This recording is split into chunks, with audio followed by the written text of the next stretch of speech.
नमस्कार, स्वागत है मेरे YouTube चैनल कनक क्लासेस में। हिंदी कथा साहित्य को तिलिस्म कहानियों के झुरमुट से निकालकर जीवन के यथार्थ की ओर मोड़ कर ले जाने वाले कथाकार मुंशी प्रेमचंद का आज जन्म दिवस है। प्रेमचंद न सिर्फ भारत बल्कि दुनिया के मशहूर और सबसे ज़्यादा पसंद किए जाने वाले रचनाकारों में से एक हैं। प्रेमचंद की कहानियों के किरदार आम आदमी होते हैं। तो आज 31 जुलाई उनकी जयंती के अवसर पर मैं उनकी प्रसिद्ध कहानी पूस की रात प्रस्तुत कर रही हूँ। पूस की रात। हल्कू ने आकर स्त्री से कहा, सहना आया है, लाओ जो रुपए रखे हैं उसे दे दूं, किसी तरह गला तो छूटे। मुन्नी झाड़ू लगा रही थी, फिर कर बोली, 3 ही तो रुपए हैं, दे दोगे तो कंबल कहाँ से आएगा? माघ पूस की रात हार में कैसे कटेगी?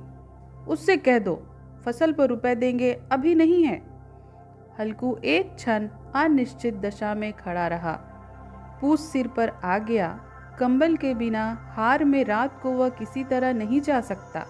मगर सहना मानेगा नहीं, घुकड़ियां जमावेगा, गालियां देगा, बला से जाड़ों मरेंगे, बला से सिर टल जाएगी। यह सोचता हुआ वह अपना भारी भरकम दिल लिए हुए स्त्री के समीप आ गया और खुशामद करके बोला, ला दे दे, गला तो छूटे, कंबल के लिए कोई दूसरा उपाय सोचूंगा। मुन्नी उसके पास से दूर हट गई और आंखें तरेरती हुई बोली, कर चुके तुम दूसरा उपाय, जरा सुनो कौन उपाय करोगे? कोई खैरात में दे देगा कंबल? ना जाने कितनी बाकी हैं जो किसी तरह चुकने की नहीं। मैं कहती हूँ तुम क्यों नहीं खेती छोड़ देते? मर के काम करो, उपज हो तो बाकी दे दो। चलो छुट्टी हुई, बाकी चुकाने के लिए ही तो हमारा जन्म हुआ है। पेट के लिए मजदूरी करो, ऐसी खेती से बाज आए, मैं रुपए ना दूंगी। हल्कू उदास होकर बोला, तो क्या गालियां खाऊं? मुन्नी तड़प कर बोली, गाली क्यों देगा? क्या उसका राज है? मगर यह कहने के साथ ही उसकी तनी हुई भौएं ढीली पड़ गईं। हल्कू के उस वाक्य में जो कठोर सत्य था, वह मानो एक भीषण जंतु की भांति उसे घूर रहा था। उसने जाकर आले पर से रुपए निकाले और लाकर हल्कू के हाथ में रख दिए। फिर बोली, तुम छोड़ दो अब किसे खेती। मजदूरी में सुख की एक रोटी खाने को तो मिलेगी, किसी की धौंस तो न रहेगी। अच्छी खेती है, मजदूरी करके लाओ और उसी में झोंक दो, उस पर से ये धौंस। हल्कू ने रुपए लिए और इस तरह बाहर चला मानो अपना हृदय निकालकर देने जा रहा हो। उसने मजदूरी से एक एक पैसा काट छपट कर 3 रुपए कंबल के लिए जमा किए थे। वह आज निकले जा रहे थे। एक एक पग के साथ उसका मस्तक अपनी दीनता के भार से दबा जा रहा था। पूस की अंधेरी रात, आकाश पर तारे ठिठुरते हुए मालूम होते थे। हल्कू अपने खेत के किनारे ऊख के पत्तों की एक छतरी के नीचे बांस के खटोले पर पुरानी गाढ़ी चादर ओढ़े कांप रहा था। खाट के नीचे उसका संगी कुत्ता जबरा पेट में मुंह डाले सर्दी से कूं कूं कर रहा था। दोनों में से एक को भी नींद न आती थी। हल्कू ने घुटनियों को गर्दन में चिपकाते हुए कहा, क्यों जबरा, जाड़ा लगता है? कहता तो था घर में पुआल पर लेट रहा, तो यहाँ क्या लेने आए थे? अब खाओ ठंड, मैं क्या करूं? जानते थे मैं यहाँ हलवा पूड़ी खाने आ रहा हूँ, दौड़े दौड़े आगे आगे चले आए, अब रो नानी के नाम को। जबरा ने पड़े पड़े दुम हिलाई और अपनी कूं कूं को दीर्घ बनाता हुआ एक बार जम्भाई लेकर चुप हो गया। उसकी श्वान बुद्धि ने ताड़ लिया, स्वामी को मेरी कूकू से नींद नहीं आ रही है।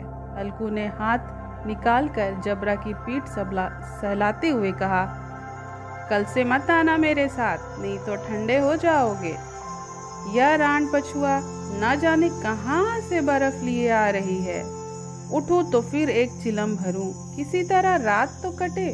8 चिलम तो पी चुका, यह खेती का मजा है। और एक एक भगवान ऐसे पड़े हैं जिनके पास जाड़ा जाए तो गर्मी से घबरा कर भागे। मोटे मोटे गद्दे, लिहाफ, कंबल मजाल है कि जाड़े की गुजर हो जाए। तकदीर की खूबी है, मजदूरी हम करे, मजा दूसरे लूटे। हल्कू उठा और गड्ढे में से जरा सी आग निकालकर चिलम भरी। जबरा भी उठ बैठा। हल्कू ने चिलम पीते हुए कहा, पिएगा चिलम? जाड़ा क्या जाता है, जरा मन बहल जाता है। हल्कू उसके मुंह की ओर प्रेम सी छलकती हुई आंखों से देखा। हल्कू, आज और जाड़ा खा ले, कल से मैं यहाँ पुआल बिछा दूंगा, उसी में घुस कर बैठना, तब जाड़ा ना लगेगा। जबरा ने अपने अगले पंजे उसकी घुटनियों पर रख दिए और उसके मुंह के पास अपना मुंह ले गया। हल्कू को उसकी गर्म सांस लगी। चिलम पीकर हल्कू फिर लेटा और निश्चय करके लेटा, चाहे जो कुछ हो, अब की सो जाऊंगा। पर एक ही क्षण में उसके हृदय में कंपन होने लगा। कभी इस करवट लेटता, कभी उस करवट लेटता, पर जाड़ा किसी पिशाच की भांति उसकी छाती को दबाए हुए था। अब किसी तरह से न रहा गया तो उसने जबरा को धीरे से उठाया और उसके सिर को थपथपाकर उसे अपनी गोद में सुला लिया। कुत्ते की देह से न जाने कैसी दुर्गंध आ रही थी, पर वह अपनी गोद से चिपटाए हुए उसे ऐसे सुख का अनुभव कर रहा था जो इधर महीनों से उसे न मिला था। जबरा शायद समझ गया था कि स्वर्ग यही है, और हल्कू की पवित्र आत्मा में तो उस कुत्ते के प्रति घृणा की गंध तक न थी। अपने किसी अभिन्न मित्र या भाई को भी वह इतनी तत्परता से गले लगाता। वह अपनी दीनता से आहत न था जिसने आज उसे इस दशा में पहुंचा दिया, न ही इस अनोखी मैत्री ने जैसे उसकी आत्मा के सब द्वार खोल दिए थे और उसका एक एक अणु प्रकाश से चमक रहा था। सहसा जबरा ने किसी जानवर की आहट पाई। इस विशेष आत्मीयता ने उसमें एक नई स्फूर्ति पैदा कर दी थी जो हवा के ठंडे झोंके को तुच्छ समझती थी। वह झटपट कर उठा और छतरी के बाहर आकर फूंकने लगा। हल्कू ने उसे कई बार चुमकारा, बुलाया, पर वह उसके पास न आया। हार में चारों तरफ दौड़ दौड़ कर भूखता रहा। एक क्षण के लिए आ भी जाता तो तुरंत ही दौड़ता। कर्तव्य उसके हृदय में अरमान की भांति उछल रहा था। किसी तरह 1 घंटा गुजर गया। रात ने शीत को धधकाना शुरू किया। हल्कू उठ बैठा और दोनों घुटनों को छाती से मिलाकर उसको सिर में छिपा लिया। फिर भी ठंड कम न हुई। ऐसा जान पड़ता था सारा रक्त जम गया है। धमनियों में रक्त की जगह हिम बह रहा है। उसने झुककर आकाश की ओर देखा। अभी कितनी रात बाकी है? सप्तर्षि अभी आकाश में आधे भी नहीं चढ़े। ऊपर आ जाएंगे तब कहीं सवेरा होगा। अभी पहर भर से ऊपर रात है। हल्कू के खेत से कोई एक गोली के टप्पे पर आमों का बाग था। पतझड़ शुरू हो गई थी। बागों में पत्तियों का ढेर लगा हुआ था। हल्कू ने सोचा, चलकर पत्तियां बिटोरूं और उन्हें जलाकर खूब तापूं। रात को कोई मुझे पत्तियां बटोरते देखे तो समझे मैं कोई भूत हूँ। कौन जाने कोई जानवर ही छिपा बैठा हो, मगर अब तो बैठा नहीं रहा जाता। उसने पास के अरहर के खेत में जाकर कई पौधे उखाड़ लिए और उसका एक झाड़ू बनाकर हाथ में सुलगता हुआ उपला लिए बगीचे की तरफ चला। जबरा ने उसे आते जाते देखा तो पास आया और दुम हिलाने लगा। हल्कू ने कहा, अब तो नहीं रहा जाता जबरू, चलो बगीचे में पत्तियां बटोरते हैं और उसको तापते हैं, फिर जाकर सोएंगे, अभी तो बहुत रात है। जबरा ने कूं कूं करके सहमति प्रकट की और आगे आगे बगीचे की ओर चला। बगीचे में घुप अंधेरा हुआ था और अंधकार में निर्दय पवन पत्तियों को कुचलता हुआ चल जाता था।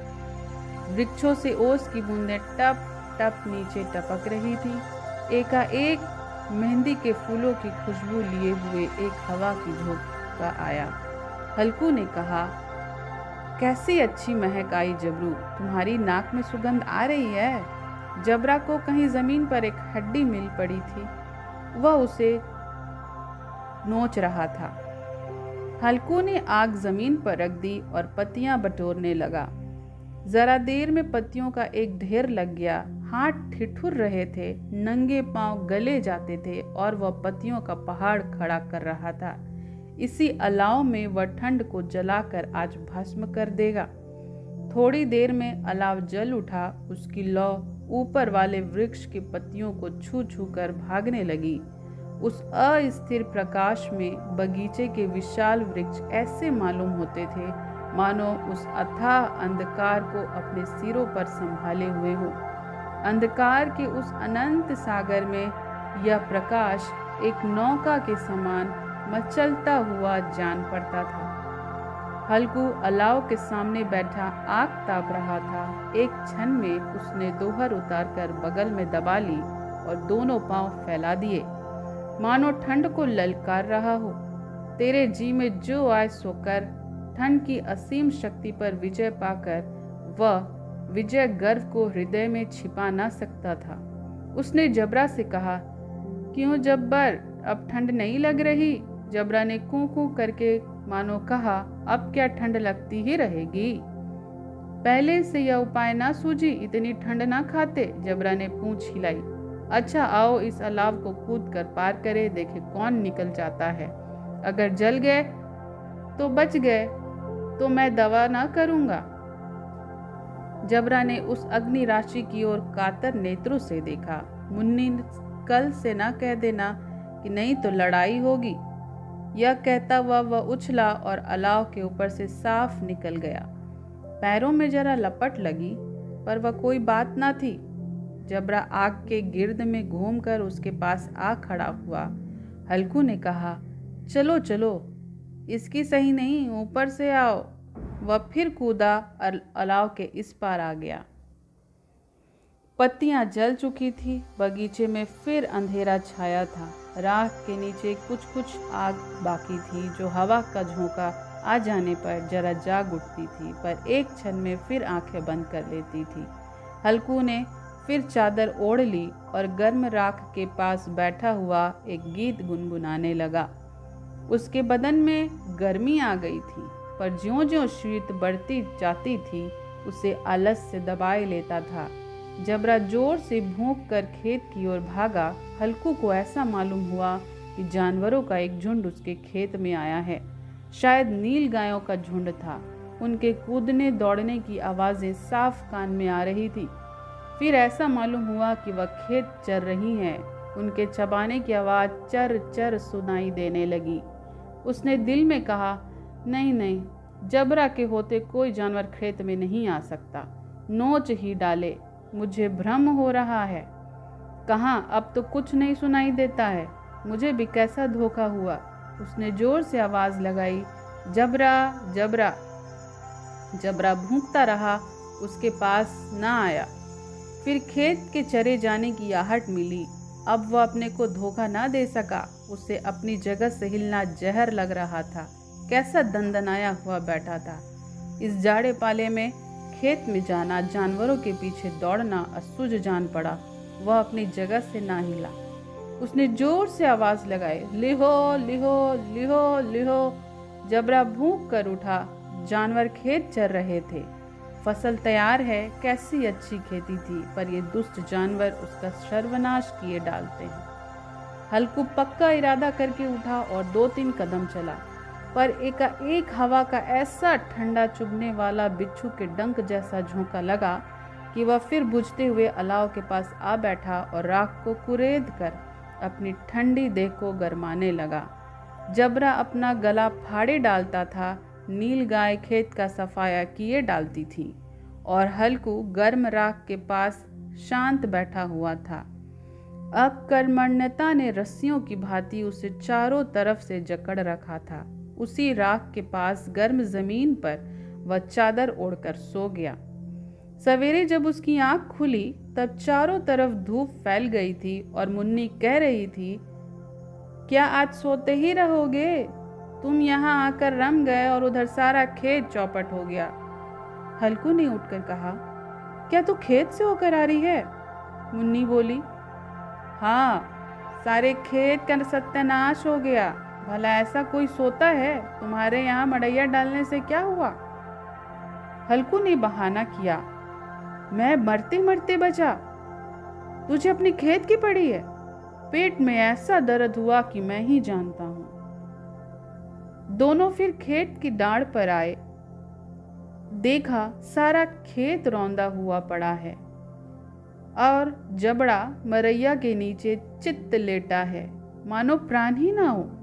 दोनों खेत की दशा देख रहे थे। मुन्नी के मुख पर उदासी छाई थी, पर हल्कू प्रसन्न था। मुन्नी ने चिंतित होकर कहा, अब मजदूरी करके माल गुजारी भरनी पड़ेगी। हल्कू ने प्रसन्न मुख से कहा, ठंड में यहाँ सोना तो ना पड़ेगा। ये थी प्रेमचंद की कहानी पूस की रात। इस कहानी में कृषक जीवन की दुर्बलता और सबलता को दिखलाया गया है। कृषक यानी किसान एक एक दृष्टि से सबल होता है। वह कड़ी मेहनत करता है, पैसा पैसा काट छांट कर बचा रखता है, फिर हर प्रकार के कष्ट सहन करता है। जाड़े में ठिठुरता है, जमींदार की गालियां सुनता है, फिर भी काम करता जाता है। यही उसकी सबलता है। वह दुर्बल है क्योंकि उसमें जमींदार के अन्याय के विरुद्ध खड़ा होने की हिम्मत नहीं है। परिस्थितियां इसके लिए जिम्मेदार हैं। हल्कू ने अपनी मेहनत की कमाई जमींदार को दे दी और खुद पूस की रात में ठंड से ठिठुरने लगा। यही उसकी कमजोरी है। परिस्थिति की दबाव के कारण नील गाय से अपनी फसल की रक्षा भी न कर सका। प्रेमचंद ने किसान की व्यवस्था के लिए जिम्मेदारी शक्तियों के प्रति व्यंग्य किया है। इस वीडियो को देखने के लिए आप सभी का धन्यवाद। मैं आशा करती हूँ आपको ये वीडियो पसंद आया हो।